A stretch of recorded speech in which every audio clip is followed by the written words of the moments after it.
Selamat pagi Bapak Ibu Saudara sekalian. Kembali lagi dalam sapaan dan renungan pagi GKI Salatiga. Pada hari ini, Senin 7 Maret 2022, bersama dengan saya, Jantini Natangku. Bapak Ibu Saudara-saudara, sebelum kita memulai merenungkan firman Tuhan, marilah kita terlebih dahulu berdoa. Tuhan yang ada di kerajaan sorga yang mulia, terima kasih untuk pagi hari ini kami masih dalam perlindungan Tuhan. Kami mengucap syukur untuk penyertaan Tuhan sampai saat ini. Jika sebentar kami akan memulai merenungkan firman-Mu, kiranya Tuhan yang menolong setiap kami. Hanya di dalam nama Tuhan Yesus Kristus kami telah berdoa dan mengucap syukur. Amin. Tema renungan hari ini adalah Engkau tetap Allahku. Bapak Ibu Saudara-saudara sekalian, menjadi Kristen atau pengikut Kristus bukan berarti kita terlepas dari yang namanya masalah atau pergumulan hidup. Menjadi Kristen tidak berarti hidup kita ini selalu lancar dan sukses. Pada waktu tertentu kadangkala kita diperhadapkan pada pergumulan hidup yang tidak mudah. Iman dan kesetiaan sebagai pengikut Kristus pun diuji. Tokoh Alkitab yang memiliki iman yang teguh pun terkadang dapat diguncangkan berbagai pergumulan sampai hampir terhempas. Misalnya saja, pemazmur yang memiliki hati tulus dan bersih, namun nyaris tergelincir dan terpeleset oleh keiri-hatian terhadap kelimpahan dan kesenangan hidup orang fasik. Bapak Ibu Saudara sekalian, dalam kondisi ini pemazmur mengalami krisis iman. Di satu sisi ia menyadari bahwa Allah itu baik bagi mereka yang tulus dan bersih hatinya. Tetapi di sisi lain pemazmur tidak dapat mengerti mengapa Allah seakan-akan memberkati orang fasik, sedangkan dirinya sendiri harus mengalami banyak kesukaran. Bukankah kita juga kadang berpikir demikian?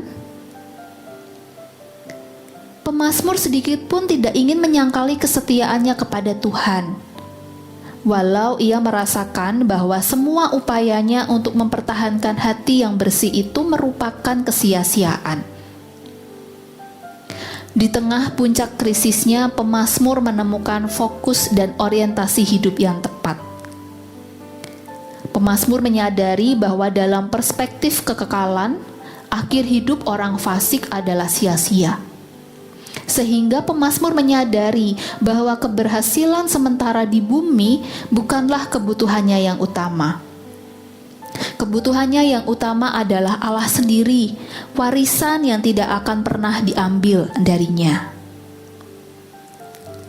Dalam Mazmur 73 ayat yang ke-21 sampai ke-28 mengatakan demikian.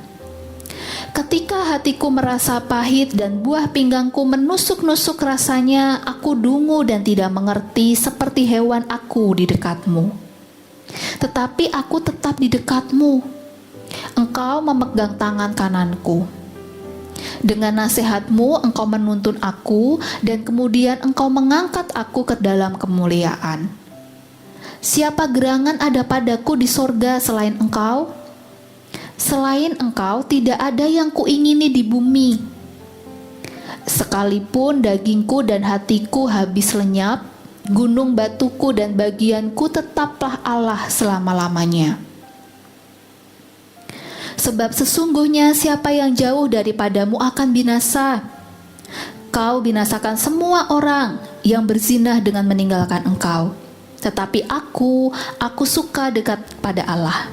Aku menaruh tempat perlindunganku pada Tuhan Allah, supaya dapat menceritakan segala pekerjaannya. Bapak Ibu Saudara sekalian, dalam ayat ini menggambarkan pemazmur tetap beriman kepada Allah, betapapun pahitnya hidup. Pemazmur yakin bahwa Allah akan menuntun dan mengangkatnya dalam kemuliaannya. Dalam ayat tadi dikatakan, sekalipun dagingku, yaitu tubuhku, sekalipun hatiku, berarti jantungku, hidupku habis lenyap, Gunung batuku dan bagianku tetaplah Allah selama-lamanya. Bapak Ibu Saudara sekalian, dari seruan ini, pemazmur bukan saja tidak takut menderita, tetapi mati pun pemazmur tidak takut, karena Tuhan menuntun dan mengangkatnya. Melalui pembaharuan orientasi hidup yang tertuju pada kekekalan, pemazmur menantang kita untuk memiliki iman yang dewasa di tengah dunia yang penuh derita, penuh luka, penuh iri hati dan kejahatan. Oleh karena itu, Bapak Ibu Saudara sekalian, marilah dalam memasuki minggu-minggu Prapaskah yang menghantar kita untuk menghayati perjalanan Kristus melalui penderitaan jalan salib menuju kematiannya, kita memiliki orientasi hidup dengan cara pandang seperti pemazmur yang berkata, "Engkau tetap Allahku." Tetap beriman kepada Allah betapapun beratnya pergumulan, agar kita dapat menghadapi dan menjalani pergumulan hidup di dunia ini. Amin. Mari Bapak Ibu Saudara sekalian kita berdoa. Tuhan yang ada di kerajaan surga yang mulia, kami mengucap syukur untuk renungan firman-Mu hari ini. Ajar kami dan tolonglah kami untuk kami tetap bisa beriman bahwa Engkau tetaplah Allah kami. Allah yang akan bersama-sama dengan kami menghadapi dan menjalani pergumulan hidup ini. Kiranya Tuhan yang menolong setiap kami. Berkatilah dan sertailah setiap aktivitas yang akan kami lakukan sepanjang hari ini. Hanya di dalam nama Tuhan Yesus kami telah berdoa dan mengucap syukur. Amin.